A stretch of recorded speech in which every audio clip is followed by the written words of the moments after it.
none. It's none. Huh? None number 50.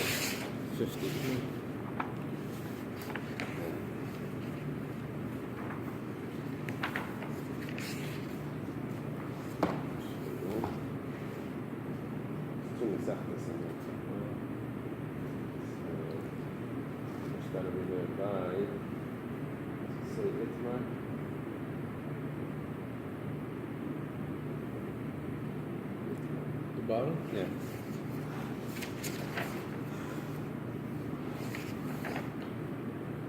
Nine lines from the bottom. First word on the line is Itmar. Yes. Okay, Itmar means it was stated. It was stated by Amirayim. It says Chavite Kain Gadol. This is the carbon mincha that's brought every day by the Kain Gadol, the high priest. I say. How was it performed? So Rabbi Barabba Rabbi Yochanan. Rabbi Barabba says in the name of Rabbi Yochanan. The other text says that it's Rabbi Barabba in the name of Rabbi Chanina. As we'll see, it says Oifa. First you bake it. It was flour and oil. First you bake it. V'achakach metagna, and afterwards you fry it. Which is interesting. It's baked first. It's probably like French toast, right? It's baked and then fried. Rabasi Amar Rabbi Chanina metagna v'achakach oifa. First you fry it, and then you bake it. Which is interesting. I don't know if we have things that are similar to that. But you fry it first. I don't know. Yeah. It was made as matzah, but it was fried first and then. Okay, now if it's Rabbi Barabba in the name of Rabbi Chanina and it's Rabasi in the name of Rabbi Chanina, then the following statement fits very nice. It says, Amar Rabbi Barabba kavasei didi mistabra. It makes more sense to follow my opinion. They're both arguing about what Rabbi Chanina said. Which was first? Did they bake it first and then fry it, or fry it and then bake it? Otherwise, if it's not Rabbi Chanina, then Rabbi Barabba is saying in the name of Rabbi Yochanan. He says it makes more sense to say like me. I don't know. Yeah, I guess he could do that also. Rabbi Yochanan and Rabbi Chanina were very close. They were both in Tveria.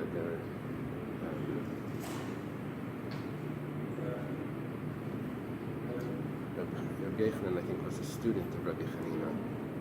And Rabbi Chanina, I think, made a bracha on him once that he was so proud. Blessed is Hashem that I was able to see the work of my hands in my lifetime. And that Rabbi Yochanan became so great. Here's this proof. The pasuk says that on a flat pan in oil you make it. Boiled. It was also boiled. I left that part out. The dough was boiled like a bagel. It was boiled and baked tufine minchas pitim. It's baked as a mincha of broken pieces. They would break it into pieces afterwards. It would crumble it up. So when it says tufine, what does tufine mean? So it means baked. Yeah, like the fena. Tufine. So it says ta'afena na. Ta'afena. Tufine means that you ta'afena na. The first word is right. Tufine is that it's a compound word, which means that you bake it very nicely. What does it mean that you bake it nicely? So it says that what he's proving is that if you fry it first and then you bake it, then it's going to look black by the time you bake it. It's going to be oily and black from the pan. They had the iron pans or whatever. So by the time you bake it, it's going to be already blackened. So no, you have to bake it first and then you fry it. So you bake it, it's nice and white and it looks nice when you bake it. Rabasi Amar no, kavasei didi mistabra. It makes more sense to do it like me. Tufine. What does it mean, tufine? Ta'afena na. Na means partially cooked. Like it says by the Korban Pesach. Al teichel mimeno na. Don't eat it undercooked. So it says ta'afena na. Not na'eh. Na'eh means beautiful. You bake it undercooked. That means that it's fried a little bit before you bake it. Each one is bringing a proof from the word tufine, if it means that it's beautiful or if it means that it's undercooked. And that would prove if you bake it before you fry it or not. Okay, so it's a machlekes. Gemara says kitanai. not only is it a machlokes between Rabbi Yochanan and Rabbi Chanina, or two opinions in what Rabbi Chanina held, but it's also machlokes earlier in the days of the Tanoim. Go back 200 years. Tufine ta'afenana. It says tufine means ta'afenana, that you bake it after it's already fried. It's supposed to be a system. Yeah. What the Kohen will do, however he is as a mood. No, there's different opinions on how it was done, because this is after the time. Right. It's nefet, afnet, foshen, ta. Yeah. A lot of stuff, a system. Right. You're going to see why in a minute. You'll see why. Rabbi Yomi, Rabbi says, ta'afenana. Rabbi has a different opinion than the Tanakama. He says that you have to bake it nicely. So Rabbi would be the opinion of Rabbi Chia bar Abba. And bake it nicely, that means that first it's baked and then it's fried. Rabbi Yossi Amar ta'afena rabba. You bake it a lot of times. What does it mean you bake it a lot of times? First you bake it, then you fry it, then you bake it again. It's put in the oven. And if that's the case, then we understand why there's confusion there. Because he said, first you bake it. He says, yeah, that's true, first you bake it. He says, no, first you fry it. He says, yeah, that's true, first you fry it. Because then you bake it afterwards. So, now, there's three opinions in Rashi what ta'afena rabba means. Whatever the case is, isli no, obviously not. It's the original situation with too many cooks in the kitchen. It says, according to Rabbi Yossi's opinion, it's raw or partially cooked by the time you bake it, and it's also beautiful when you bake it. It has both explanations. That's one interpretation of Rashi. The other interpretations go like this: instead of Rabba, the word's supposed to be Raka. See, a Bais and a Chaf could be confused in the printing of it. Or in the writing of it, the manuscripts. So he says maybe what it says is to offend a Raka. You make it thin or soft. If that's the case, it would be very large, and then it would be nice and big. Or maybe it means that because it's thin, the oil would float on the top, and that would also make it look nice. Okay. Tanan Hasam, it was taught over there. Where is it over there? And later on in our Masechta. Chavite Kain Gadol, the Minchav Minchav the Kain Gadol Ishasan, Varichasan, Vafyasan Bifnim. The kneading of the dough, the arrangement of the making it into a loaf, and the baking it was all done in the temple. It wasn't done outside the temple. V'doichas es Shabbos, and it also pushes off the Shabbos because it was done on Shabbos as well. It was done every day of the week, including Shabbos. Minohani mili. How do you know that it pushes off the Shabbos? Maybe you're not allowed to do this on Shabbos. You're not allowed to knead on Shabbos. You're not allowed to bake on Shabbos. Rav Huna, tufine ta'afenana. Rav Huna says that you have to bake it nice. He's quoting the words of Rabbi Yochanan. He's quoting the words of Rabbi. V'yofila meyasmal in shafala. If you baked it yesterday, then it's not. If you arranged it yesterday, then the wind would be hitting against it, and it wouldn't be so nice. It's not day-old bread; it's day-old dough that would now be baked. It sounds like it would puff up too much, and it wouldn't be nice. So obviously, it has to be baked on Shabbos in order for it to be nice, because they have to have it on Shabbos as well. It can't be from yesterday. Maskefler Rabbi Yosef. Rabbi Yosef asked, maybe they covered it with vegetables. Maybe I don't know what they would do. Maybe they would have lettuce leaves or cabbage leaves that they would use to cover it, so it wouldn't be affected by being day old. To be Rabbi Shmuel Tana, Tasav Afilu b'Shabbos. The pasuk says that you should do it. You should make it. That means that you make it even on Shabbos. Tasav Afilu b'Tum. You make it even when it's impure. Abai Amar. Rabbi Shmuel has a proof that it's done on Shabbos. Abaya says, Amar Kra. It says in the pasuk. Good morning. Were you upstairs? Oh, were you waiting the whole time upstairs? No. No. Okay. I should put out on the thing on that we're in the main shelf. Just so no one has to walk up the stairs. But my video's on, so can you put it in your thing? Oh, you don't have WhatsApp, so you don't see anything. Can you put in the WhatsApp just that we're in the main shelf? That way no one walks upstairs. Amar Kra, the pasuk says, Seilas mincha tamid. It's a flower offering constantly. Tamid teaches us, Hare, we're discussing it, doing the mincha of the Kohen Gadol on Shabbos. Hare ki minchas tamidin. This is like the mincha that comes along with the sacrifice.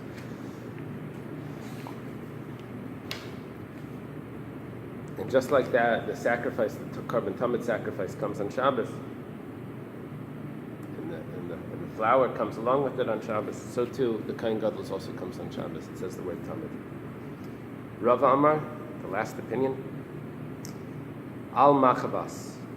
It's done on a pan. Malamit shetuna keli. It means that you had to use a holy vessel. The ofilami esmal. If you baked it yesterday in a vessel, ifsala belina, then once it's sanctified and it stays overnight, then it becomes puzzle. We're on the top of page 50. 51. On the top of page 51. 51a. So, because it's made in a pan, that means that it needs to be done on Shabbos. Because if it was done on Friday for Shabbos, then Shabbos morning it would be puzzle. It's not allowed to stay overnight once it's in a holy pan. We know that it needs to be in a holy pan. That's Rabbi's opinion. Tanya Kavasei de Rava. Okay. Now, the Gemara is going to quote a Brisa because Rabbi said this. It's going to quote a Brisa that agrees with what Rabbi says, but then it's going to get very complex on how much oil is meant to be inside the Kohen Gadol's mincha. We have different options. But there's going to be a question here on who's the author of the different parts of this Brisa. Because it's going to be a machlokes, but it's not going to fit with all of the opinions. So you can imagine, in English, when there's a conversation in a novel, so they put quotations, and it says she said or he said in quotations, right? In each line there's another phrase. So over here you have quotations, but you don't have no idea who's talking. So the Gemara afterwards is going to say, well, who was it?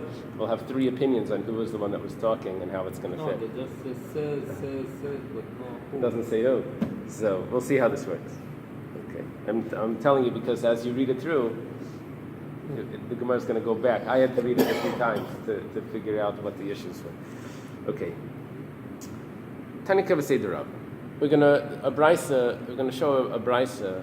Tanya means a Brisa. That's in agreement with what Rabbi said. It says al machavas. It was done on a flat pan. Malamit shetuna keli b'shem. Malamit shetuna keli. That means that it needed a holy vessel. Now it says b'shemen, with oil. Lahoisif lashemen. You need to add oil. Okay.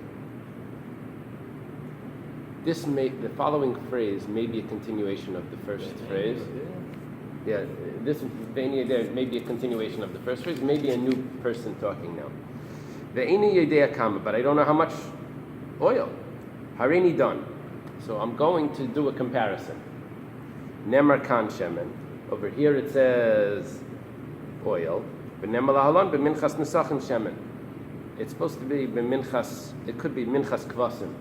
You see, every time a sacrifice was brought in the temple, an animal came along with a certain amount of flour and oil. So it's called minchas nesachim. So if it was a sheep, so there was one isaran of flour, and together with that tenth of an ephah of flour, came along three lug of oil. So malahal and shleishas lugim, just like this 3 lug li'isaran per flour, tenth of an ephah. Afkan shleishas lugim li'isaran. Here there should also be 3 lug per tenth of an ephah.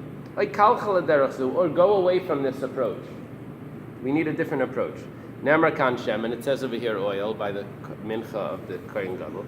V'nemar minchas nedava shemen, and it says oil by a donation meal offering, which is not a meal offering that comes together with a sacrifice. It comes on its own. Malahalan lug echad. Over there, for one isaran, you bring one lug. It's a different amount. Afkan lug echad. Well, here also it should only be one lug. So we don't know what the Kohen Gadol was doing. Is he bringing a type of sacrifice that has 3 lug of oil, or does he bring a sacrifice that has 1 lug? And we're comparing it to 2 different sacrifices. The Gemara says, Nir l'midaima. Well, let's see, which one is it more comparable to? Done in Tavshat mi Tavshat. Now the Gemara explains. The Gemara just used an acronym to say the characteristics of this sacrifice. Well, first of all, Tadir comes every day. Now, comes every day. The Kohen Gadol brings it every day. And the sheep are brought every day together with their flour and oil. Just like the sheep come with the flour and oil, the oil of 3 lug, so too this Kohen Gadol sacrifice comes every day. It should have 3 lug. That's a comparison. They come every day. For which korban? The korban tamid. It was a sheep, right? Ba'achayva, it comes as an obligation. This is also an obligation. The tamid was an obligation. This is an obligation. One of the commentators takes this out because it's in parentheses. Okay. Doicha Shabbos, it pushes off Shabbos. By the way, that's the shin of Tavshat, Tav Beis Shin Tes. First one is Tadir. Next one is probably Ba'achayva. If you take out the Ba'achayva, then you have to take a Beis out of the acronym. And then Doicha Shabbos, it pushes off Shabbos, the Shin Shabbos. What does it mean pushes off Shabbos? That means it's done 7 days of the week. The Tamid is brought, and also the Kavite Kohen Gadol is brought. And Doicha Tumah, it also pushes off Tumah. And it says, if the people are Tameh, you bring it anyway. Okay. Ve'in done in Tavshat mishein Tavshat, but we're not going to compare it to a donation offering, which is not every day an obligation. It's a donation. It's not an obligation. It doesn't push off Shabbos. You can't bring a donation offering on Shabbos, and it doesn't push off Tumah. You don't bring a donation if it's Tumah. So we're going to say that it has 3 lug because it's more similar to the mincha that comes along with the korban tamid, which is 3 lug, as opposed to a donation. So it's like kalcha l'derech. Go away from this approach. Done in yagel mi yagel. There's another acronym. Let's see. It's more similar to a donation. Why? Yachid. Who brings it? An individual. The Kohen Gadol brings it. It's a private offering. It's not a community offering. It's similar to a donation offering. It's not a community offering. Biglal atzma. It's not coming together with an animal sacrifice. It's coming on its own. Just like a donation offering comes on its own. And yayin, the levina. It doesn't have frankincense. No, the opposite. Just 1 second.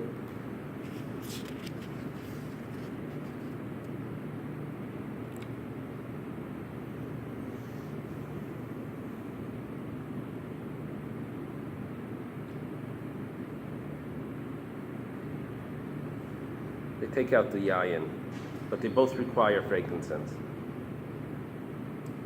The Kohen Gadol's and the regular donation offering requires frankincense.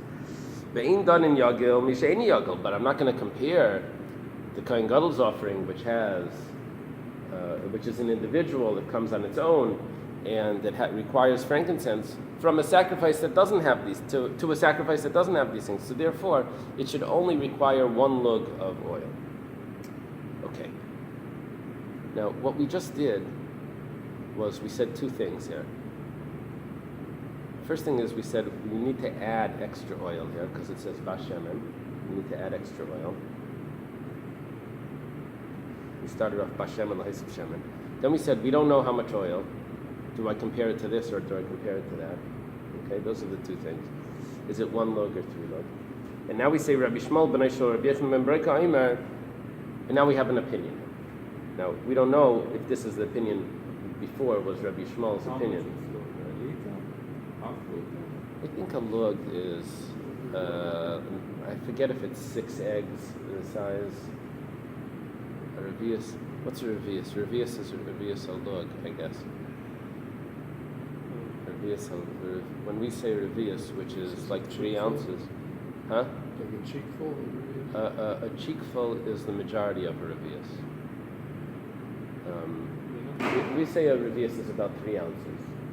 Now, so it's about 12 ounces is a lug. Now, a lug is 1/12 of a hin. We say a quarter of a hin, a half a hin. So why? Because there's 12 lug. Don't confuse that with ounces. There's 12 lug in a hin. And 12 Is 1 hin. Yeah. So a half a hin. Yeah. We say a half a hin is 6 lug. 6. And a quarter is 3. Right? Shlisha sahin is 4. A third is 4 lug. Okay. So Rabbi Shmuel says, Seilas mincha tamid. He quotes the pasuk. It says it's always Harehi lach keminchas tamidim. You have to compare it to the mincha that comes along with the tamid. That means you need 3 lug, which is a quarter of a hin. Ma minchas tamidim gemalugin lisaran afzu gemalugin lisaran. Okay, Rabbi Shmuel gave us a pasuk. He's learning it from a pasuk. How much oil is required him? Reb Shimon says, Riba kan shemen, Riba minchas kvasim shemen. It says over here that you need to have extra oil. And by the sheep, you also need extra oil. You don't just have 1 lug, you have 3 lug per isara when you bring a sheep. Malahalan shleishis lugim lisaran, afkan shleishis lugim lisaran. So he's not arguing with him. He's just giving a different source. He's saying we're comparing it to the sheep. Why? Not because it says in the pasuk tamid, but because it says that you need extra oil. So the sheep have extra oil. It says like kalcha l'derech zu, or maybe go away from this interpretation. You have to do it a little differently. Riba kan shemen, riba b'minchas parim ve'elim shemen. This is interesting. When you bring a larger animal, if you bring a bull or if you bring a ram, so you have to bring. For a bull, it says you bring shleisha esreinim lapar, 3 isaran for a bull. But for those 3 isaran, you bring a half a hin. You bring 6 lug for 3 isaran. How many lug per isaran? 2. You have 3 isaran and 6 lug. Isaran is a measurement of flour. The lug is a measurement of oil. So when you bring a larger animal, although you're bringing more flour, not just 1 isaran, you're bringing 3 isaran. When you're bringing more oil, you're bringing 6. You bring twice as much. You bring twice as much oil. But what you're doing is the ratio of oil to flour is lower. Because if you bring a sheep, you bring 1 isaran and 3 lug. If you bring a bull, you bring 3 isaran and 6 lug. But the ratio is only 2 to 1, as opposed to 3 to 1. Okay, so maybe I should bring only 2 to 1, because it says you have to increase in the oil. Okay, so I'll increase the way it's done for a bull or a ram, which is only 2 lug per isaran. Malahalan shnei lugim lisaran, afkan shnei lugim lisaran. By the ram, it says you bring 2 isaran for the ram. And you bring 4, you bring a shlisha sahin, you bring 4 lug.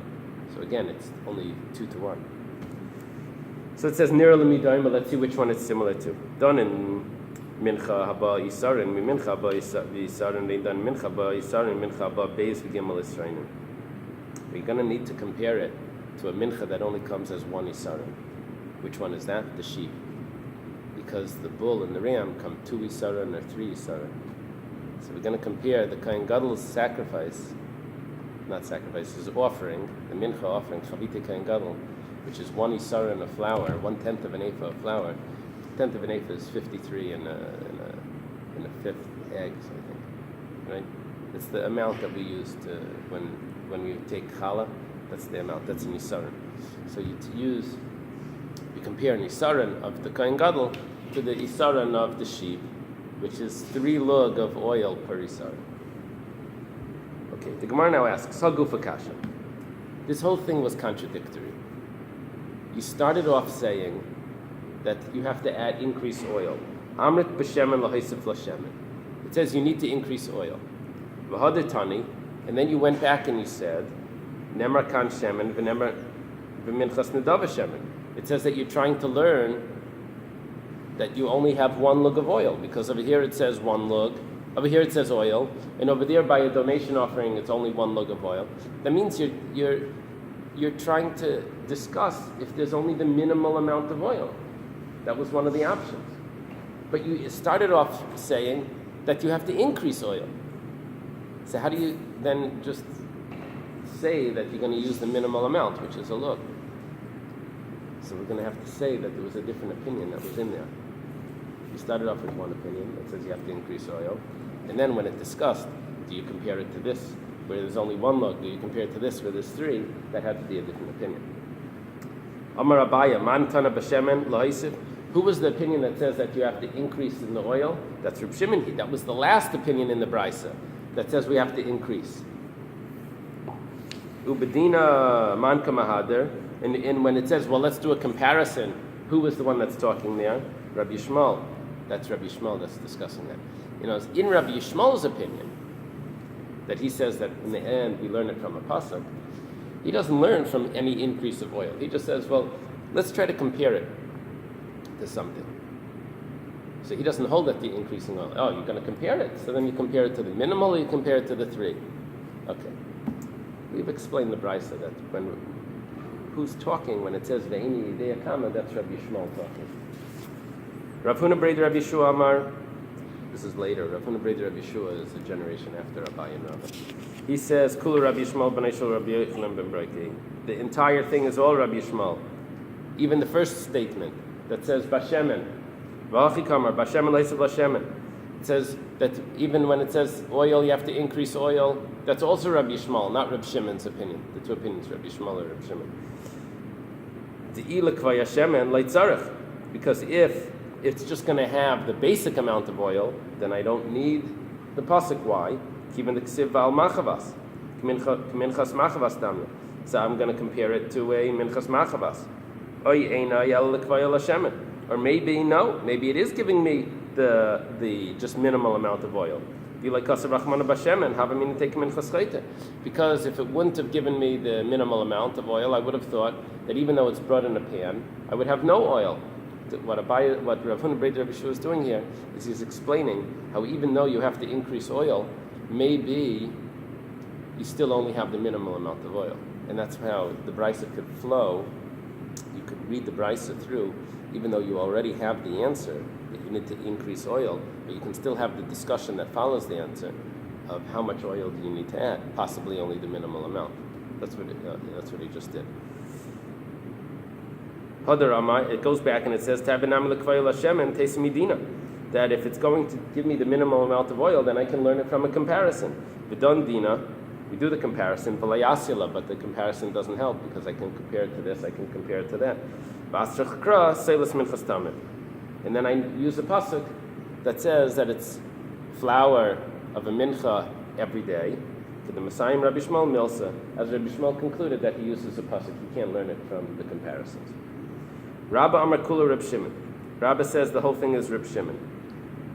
Even though Reb Shimon says you need to increase oil, so how does he then go and say, oh, maybe I compare it to this, maybe I compare it to that, and one of those options is the minimal amount. So then how does he just said you needed to increase, not the minimum. So it goes like this. V'achi kamar. Bashemen lo'isiv l'shemen. It says you need to increase oil. D'ila kvaya l'shemen, because if it's just the minimal amount, lo'i tzarech. I wouldn't need the pasuk. Even the ksiv ba'al machavas, because it says it's on a pan. That sounds like there's oil if you bring it in a pan. K'machavas dami. Similar to a pan that there's one lug of oil. V'ad shelo yomer b'shemen, and until it said, if it wouldn't have told me that you need oil, yeshli bedin, then I could have done a comparison. V'don dina, and then we do the comparisons. Lo yasila, but the comparisons don't come out with anything. V'atzucha b'shemen, and then I use the pasuk that says that I increase oil. That means that it needs to be 3 lug and not the 1 lug. If you need to increase oil, how do you know it's 3 lug? Maybe it's only 2 lug. Mincha haba isaran. So no, we learned from the isaran. We learned from the mincha that has only 1/10 of ephah. Okay. Now we start the new Mishnah. That was all because Rava told us something, so we quoted the Brisa. Rava said that it needs to be done in a vessel, that means that it could be brought on Shabbos, because if it was left overnight, then it would be puzzled. So that Brisa also spoke about how much oil you add in, then we discussed who was the author of that discussion, and we had 3 opinions. If it's Rabbi Shmuel, the entire thing is Rabbi Shmuel. If it's Rabbi Shimon, then Rabbi Shmuel, and then Rabbi Shimon, or if it's Rabbi Shmuel, Rabbi Shimon, or if it's Rabbi Shimon, Rabbi Shmuel, and Rabbi Shimon. So there's different ways of reading that. Okay, the Mishnah now says, this is a continuation from the last Mishnah. We said, what happens if the Kohen Gadol dies in the middle of the day? And he brought the morning half, so they anointed another Kohen Gadol, and the new Kohen Gadol brings the afternoon, but he can't just bring a half, he has to bring a whole one in the afternoon.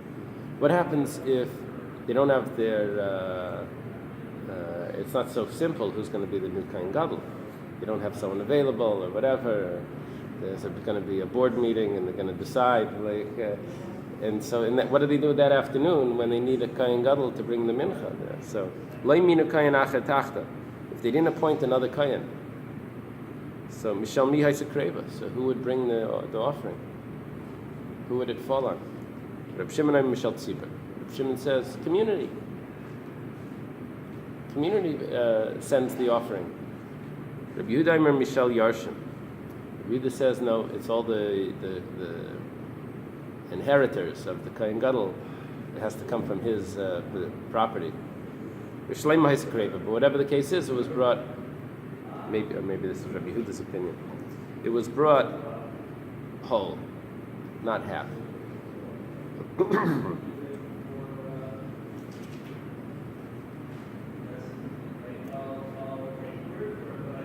Tana Rabbanan. The rabbi started in a brisa, important brisa. Kohen Gadol shemes. If the Kohen Gadol passed away, they didn't appoint another Kohen in his stead. See, in the Second Temple times, the Kohen Gadol was in charge of also the treasury. And there was also taxes that would come. So it was like today, being involved in government. People, they have more access to different things and grants and funds and all these things. When you're involved in those things, you get to direct where the community money goes. So people wanted this, and it was like everything that involves money becomes corrupt if it's not, it wasn't able to be monitored properly, and people were buying it, and